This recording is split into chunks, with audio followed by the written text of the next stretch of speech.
Hi, I'm Steph Shankra. Welcome to Prism Cat Books. Today we're going to be starting on Moonblood. Moonblood isn't so much a novel as a series of adventures, some very short and some rather long. They involve a core group of people, which does grow over time. They take place in a fairly low magic world, but despite that, our core cast are directly connected to the moons and have various abilities, including limited shapeshifting to a single individual animal form. Moonblood was originally released as a serial. You can find links to the text version and to the rest of my work down below. You can also download this as an MP3 file from there. I've done a bit of revision since the first release, since things developed as I got into later adventures that I didn't know when I started, but all the changes are small ones. If the text on the site hasn't been updated by the time you hear this, it will be soon. Intro to Moonblood. 5 moons rise over Evenir, each in her own cycle, and each moon is also a god, one of 5 sisters.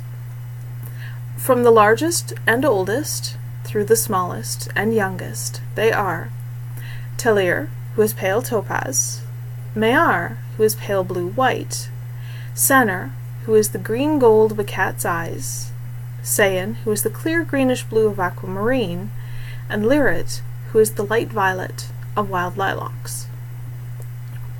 Long ago, they worked together to create a race that was not born, but transformed by the mingling of blood. They intended them to be long-lived, and to draw their strength directly from the light of the moon who chose each individual. The sisters had different goals in mind. One wanted it to be a blessing for scholars and artists, to give them more time and fewer physical distractions. Another wanted them to have an animal form, to keep them more in tune with nature, so they could serve as guardians of the wilderness. But, as always, it takes only one person to alter the tone of an entire group and twist it into a new direction. And it takes only one person to rebel and start something entirely new. First adventure of Moonblood is Beginnings. Chapter 1. "You cannot run forever, traitor!" The snarl carried clearly through the midnight woods. "You may be crafty enough to escape us for the moment, but we will track you down, heretic, and you will die as you were reborn, in pain, and in loss, and in sorrow." The red wolf huddled under her bush, trembling, her russet fur thickly caked with river mud, in hopes of masking scent and sight alike. If she stayed absolutely still, barely even breathing, just maybe they'd give up. Her only hope lay in flight, far and fast. Surely there was somewhere still untainted by the cult that had drawn her in. There must be lands unknown to them. She'd been told, for decades, that trying to leave was sacrilegious ingratitude. She knew of no one who had ever been successful, and those who failed were executed horribly in the name of the moons. Hoping for a different outcome was, her scholarly training insisted, a sign of madness. She knew that. Yet, a new assignment meant several days' travel alone with 2 others of her own status, and their superior of the past several decades. Sorry about the noise outside.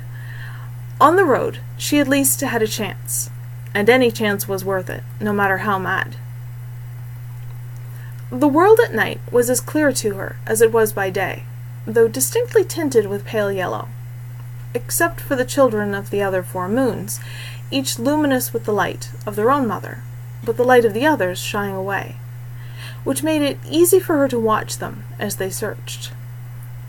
One of her erstwhile equals, a tall woman with dark sepia skin and black hair, could only beat through the bushes with a stick, her camel other form of scant help in searching. The black and white bear worried her far more. His sense of smell, she knew, was highly acute in that form. Worst of all, to them, she in turn should be highlighted by Talir's yellow light against a background of lilac violet or cat's eye greenish gold. How could they fail to find her? Why had they not done so already? Violet light brightened around Gernot, the man who had been effectively her master for so long. When it faded, a wolverine stood there in place of the man, shimmering still with violet moonlight. He nosed around in the brush, but though the panda had tracked her to the riverbank, they had somehow, by some miracle, lost her there. Though they were close enough that she wished she could stop even the noisy thumping of her heart, they moved in the wrong direction. Every muscle tight with fear, she forced herself to stay where she was. Though it took what felt like an eternity, the wolverine finally snarled in frustrated anger and changed back to human form. The other two responded immediately to his barked command, abandoning the search, the panda becoming a slender, pale-skinned, dark-haired man. "We will find you, heretic!" Gernot bellowed into the forest, startling any wildlife not already aware of the disruption. "You cannot hide from the moons!" He stormed back in the direction of the road. It would take them a while to get there and discover whether their campsite and wagon, gear, and horses were still untouched. For some time, the red wolf held still, shivering, listening to the sounds of the forest drift back towards the normal background of crickets and nightbirds, small rustlings in the dead leaves, and the booming of the frogs in the river. What if he returned to catch her breaking cover once she believed herself safe? She had already had extraordinary good fortune, but that was a poor thing on which to bet her life. At last, she wriggled out from under the bush and bolted through the woods in the opposite direction. As she crossed a narrow track, certainly nothing she could call a road, stepping into the moonlight was like stepping, from icy wind, into a campfire's warmth. The muscle-aching fatigue from hiding faded away instantly, replaced by a surge of energy and well-being. With it came something she could only call love. 3 words, the barest whisper in her mind. It would have been easy to convince herself that she had finally gone mad and imagined it. "Run, daughter, quickly!" She ran, tireless while Talir was bright in the sky, hiding when the great topaz-yellow moon set. The 4 younger moons danced through their own cycles, but they were of no immediate relevance. 1 moon alone ruled her life. The forest changed around her, and opened into increasing stretches dominated by shrubby growth in expanses cleared and cultivated by humans. She slunk by in the night, just another animal, if any caught a glimpse. And finally she reached more woodland, though the trees were different, the scents were different. Talir waned, Neoma's need for rest and food increasing as she did. 2 days before the dark of the moon, unwilling to venture into the open without her moon's strength to support her, Neoma hunted a deer large enough to feed her for several meals, and dragged it to an overgrown gully where she could hide. For the day and night and day in which Talir hid her face, she slept, rousing only to eat. With the return of Talir's light, unwilling to linger, again she ran. Forest became rocky upland where humans grazed sheep, and in the low parts the ground was sodden year-round, which made it like stepping between worlds repeatedly. It evened out to grassland, spotted with human towns and human farm villages. But the grassland grew less even, more hilly, and then she realized that for days she had been surrounded only by lushly forested hills, with only intermittent signs of civilization. On a hill, under an enormous oak, she finally rested. Bathed in cool yellow light, she willed herself back to her human form for the first time in weeks, and stretched towards Talir, reveling in the field of the light on her bare skin. She cupped her hands, and the light pooled in them like water so she could drink it, though not without a murmured thanks to Talir for her generosity. This was the one good thing that the cult had given her. The mingling of blood passed on this transformation from mortal to something else, from mundane flesh to the child of the moons. Here, surely, she would be safe. She considered her surroundings thoughtfully. Other than the oak, There were no substantial trees on this hilltop, which meant the moonlight could pour down unhindered. Not far below was the edge of the heavy forest. When she had become what she was, she had gained the other form of a forest wolf, one of the small red wolves that preferred dense cover over great open spaces, and the forest here would be ideal. This wasn't the highest bit of land in sight, but it could be a wonderful place to build a home if she could find water nearby. The rich green grass and wildflowers of early summer carpeted the ground, softening it, but she still watched warily for stones to stumble over, or plants with barbs or thorns as she explored. The moonlight would heal any damage quickly, but a naked human in the wilderness was vulnerable to any amount of discomfort before that happened. Lower on the hill she came across a stream that gurgled, bright and clear, over a bed of small, round pebbles and water plants that she knew were harmless. She followed it upstream, and discovered that it bubbled up from the ground, halfway up the slope, before wending its way down along the easiest, slanted route. Perfect. With water and a good location, she could build herself a house here, and it was unlikely that anyone would find her before she was prepared to be found. Since the moon was lowering, she finished her circuit of the hill, then went back to the top. There she changed back to wolf and curled up to sleep for the day. When moonrise came, she could start work. Talir's touch roused her. To her astonishment, she realized that for the first time in a very long time, she had slept deeply, not starting awake at every sound, every breeze. That seemed like a good omen for her future here. She planted all 4 feet firmly and stretched, taking pleasure in the strength and flexibility of her own body. Only then did she change to human. Hands cupped, she drank from Talir's light, and felt it all over her, almost tangible, yet melting in through her skin to bring her energy and sate her hunger. She looked around her thoughtfully, contemplating options as to how to build a shelter. Comfortable though she was in wolf form, she had no intention of living indefinitely that way, and a wolf too preferred to have shelter from rain and snow. Alone, even in the light of the full moon, she could hardly construct anything elaborate. Enhanced strength and endurance had limits, and she was only a little over 5 feet tall, with the build of a scholar, not a mason. On top of that, she had no tools, beyond what she might be able to create for herself from stone, or antler, or bone. Perhaps hides over a frame of wood.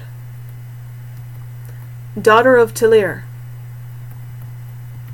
Neoma spun around, heartbeat accelerating instantly, her hands curving into claws. Instinct and recent experience told her to change to wolf form and flee.